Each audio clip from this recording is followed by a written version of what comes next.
প্রকাশ করব এরকম করে করবার সুযোগ নেই। আপনাকে তো বলতে হবে আপনি কি করতে চান, পিআর মানেন না মানেন না। এবং তারপরে ধরেন সবাই তো মানছেন, এটা স্পষ্ট। আপনারা কেউ মনে করেন যে পিআর নিয়ে যে বিতর্ক সেটা এখন নিষ্পত্তি হতে পারে, সবাই মিলে এক জায়গায় আসতে পারে? আসবে না। না যদি আসে তাহলে কি করবেন? আমি তো পিআর একটা বললাম, একটা গণপরিষদ হওয়া উচিত, সে নিয়েও তো বিতর্ক আছে। 10 বছরের প্রধানমন্ত্রীর দায়িত্ব, কিন্তু তার সাথে সাথে আবার কন্ডিশনাল আছে।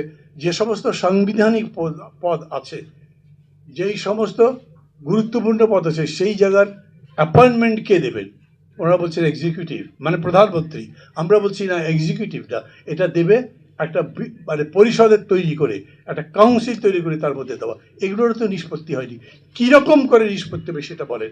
এইটা প্রফেসর উনি যখন বলেই দিয়েছেন যে যখন ঐক্যবদ্ধ হবে সে ঐক্যবদ্ধের ভিত্তিতে করব, ঐক্যবদ্ধ যদি না হয় তাহলে ওটা আপাতত রেখে দেব, পরে আপনারা পরবর্তীতে যারা যারা আসবে তারা মিলে ঠিক করবে। আমি আবার জিজ্ঞেস করি, আচ্ছা কি মনে করেন? যদিও বলতে পারবেন এরকম করে, আমিও বলতে পারবো না, কারণ কারোর পক্ষে ক্যাম্পেইন তো করবো না। ভোট তো হবে, সবাই তো বলছে, যে বিশেষ করে সর্বশেষ বক্তা যিনি বললেন যে ভোটে তারা বিশ্বাস করেন। এই ভোটের কি বিকল্প আছে কোনো? এই ভোট সমস্ত সমস্যার সমাধান করবে এই কথা যিনি বলেন তিনি ভুল করেন। এতগুলো বছর এতগুলো ভোট হলো, সেই ভোট আমাদের সব সমস্যার সমাধান তো দূরের কথা, বেশিরভাগ সমস্যার তো সমাধান করেইনি। মানে ভোট মানেই সব সমস্যার সমাধান, সে কথা কেউ বলছে না। কিন্তু আজকে এই ফ্যাসিবাদের আবর্ত থেকে বেরোবার জন্য আপনার কাছে ভোটের তো বিকল্প নাই। আপনি বলবেন এমন একটা ভোট চাই যেই ভোট আমাদের সবার কাছে গ্রহণযোগ্য হয়, যে ভোটটা গুণ সম্পন্ন নয়, মান সম্পন্ন নয়, যেই ভোটের পরে নতুন আবার বিতর্ক তৈরি হয়, সেই রকম একটা ভোট করতে হবে, তাই তো? সেই ভোট কীরকম করে হবে?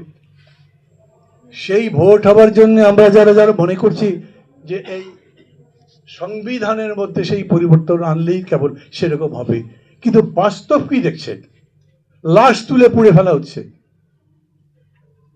চট্টগ্রাম বিশ্ববিদ্যালয়ের প্রো ভিসি এবং প্রক্টর সারাদিন ধরে ফেসবুকে স্ট্যাটাস দিচ্ছেন, আমরা মার খাচ্ছি, আমাদের ছাত্ররা মারা যাচ্ছে, হেল্প করতে আসেন।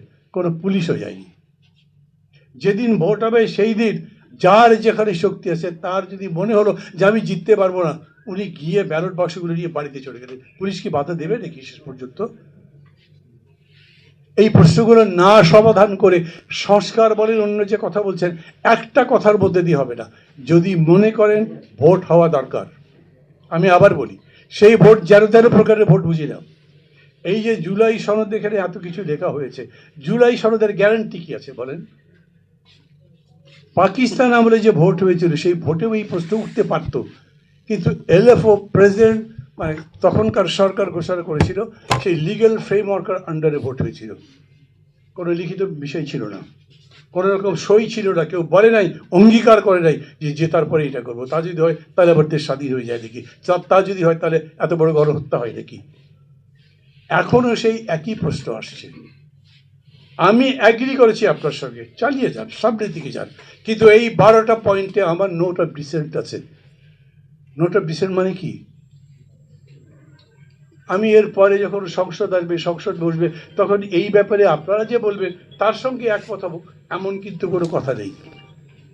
আমি যেটা বলবো সেটা তখন বলবো, এখন আমি দ্বিমত করছি। পার্লামেন্ট মানবেন তো নাকি মানবেন না? যদি পার্লামেন্ট মানে, যদি এমন হয় যে মেজরিটি একটা দল পেল, সেই মেজরিটি দল যদি বলে না এটা এরকম হবে না, তখন কি বলবেন? আমরা এই রকম একটা জটিলতার মধ্যে আছি। আমি